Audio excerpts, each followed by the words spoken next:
Olá, pessoal! Hoje nós vamos falar sobre os princípios do planejamento de cardápios. Antes de falarmos sobre planejamento de cardápios escolares, nós devemos entender o que é um cardápio e sua importância como estratégia de alimentação saudável para a escola. A saúde é um fator importante para a garantia de qualidade de vida do indivíduo, certo? Tendo aí a alimentação como um papel fundamental. Nesse sentido, o cardápio da alimentação escolar deve ser um cardápio bem saudável. O que é então um cardápio saudável? O que ele precisa ter?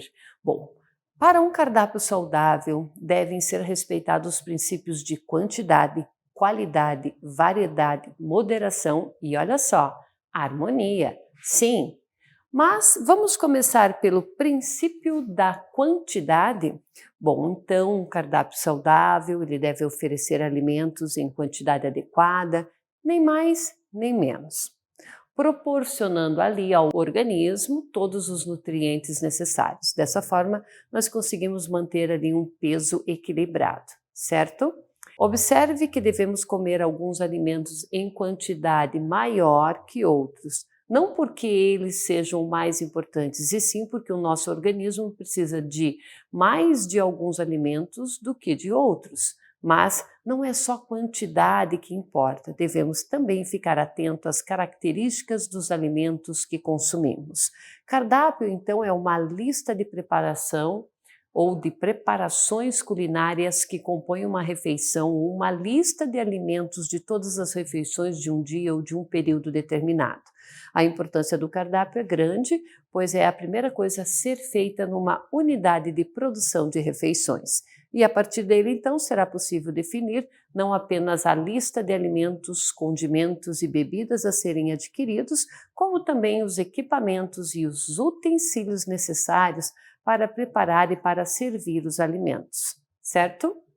Bom, e agora, pessoal, princípio da qualidade. Nós vamos falar um pouquinho sobre essa questão desse princípio da qualidade dos alimentos, sabendo que ele é essencial para se ter também um cardápio saudável. O alimento ele pode estar em quantidade adequada, mas se, por exemplo, estiver contaminado, apresentar ali excesso de gordura ou estiver mal conservado, não trará benefícios à saúde, podendo até mesmo provocar aí ou agravar certas doenças, ok? Bom, princípio da variedade. Sim, pessoal, para mostrar a importância do princípio da variedade, lembre-se de que os alimentos contêm diferentes substâncias ou nutrientes e que não existe nenhum alimento que consiga nos oferecer todos os nutrientes de uma vez só, ok? Então, dessa forma, nós temos que comer aí diversos tipos de alimento para adquirir os nutrientes necessários ao nosso organismo. É importante que no cardápio haja pelo menos um alimento de cada grupo, pois assim o equilíbrio de nutrientes é alcançado. Os alimentos podem ser divididos em 6 grandes grupos: os pães e cereais, feijões, frutas, hortaliças, carnes, leites, derivados e doces e também gorduras. Cada um desses grupos alimentares, ele fornece nutrientes que são substâncias que agem no nosso corpo na produção de energia, carboidratos, lipídios, na construção de tecidos, proteínas, minerais, água, na regulação da função do organismo, vitaminas, minerais.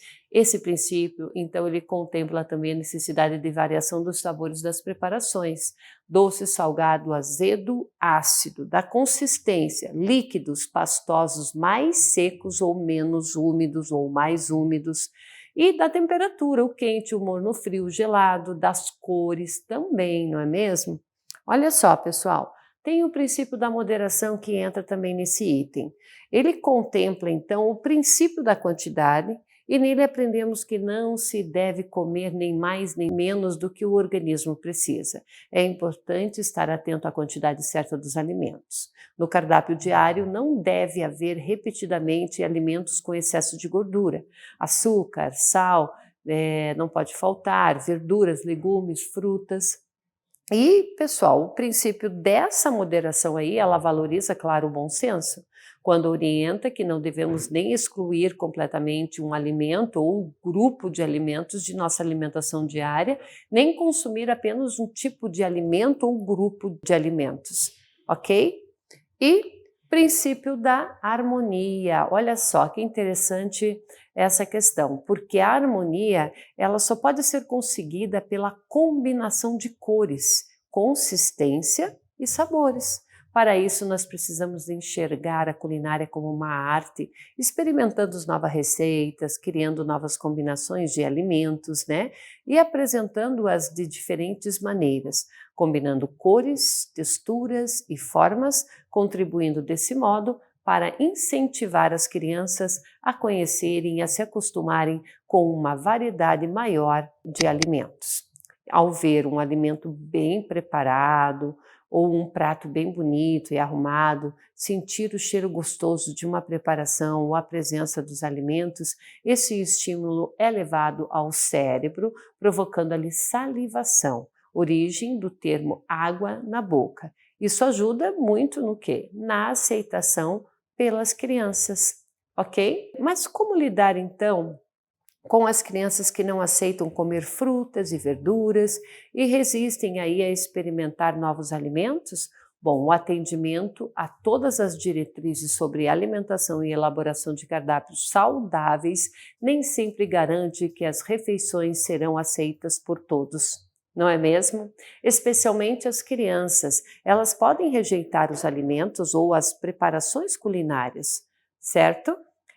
Não se pode, na verdade, desistir facilmente quando a criança recusar um alimento. Estudos mostram que um novo alimento precisa ser oferecido várias vezes às crianças para que elas se acostumem a ele. Muitas vezes as crianças elas rejeitam determinado alimento por ele não fazer parte de seus hábitos alimentares, buscando então adequar os alimentos oferecidos na alimentação escolar aos hábitos e às preferências alimentares das crianças. O Programa Nacional, pessoal, de Alimentação Escolar, ele determina que as escolas participantes do programa realizem testes de aceitação dos alimentos pelas crianças. Olha só que interessante. E o teste, ele deve ser feito pelas escolas sempre que for introduzido no cardápio um alimento que não faça parte do hábito alimentar das crianças. O teste então funciona assim: para avaliar a aceitação pelas crianças é feito um cálculo, levando-se em conta quantas porções foram servidas, quantas sobraram e quantas foram rejeitadas.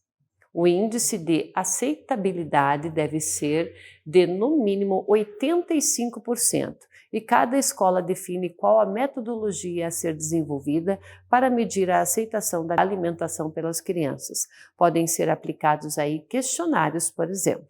Ok? Bom, nós temos agora o nutricionista, que é a pessoa responsável por planejar e coordenar a aplicação de testes de aceitabilidade, sendo a aplicação do teste uma das atribuições do técnico em alimentação escolar. Um prato colorido e variado garante, além de um visual bonito e apetitoso, o consumo de todos os nutrientes necessários à nossa saúde.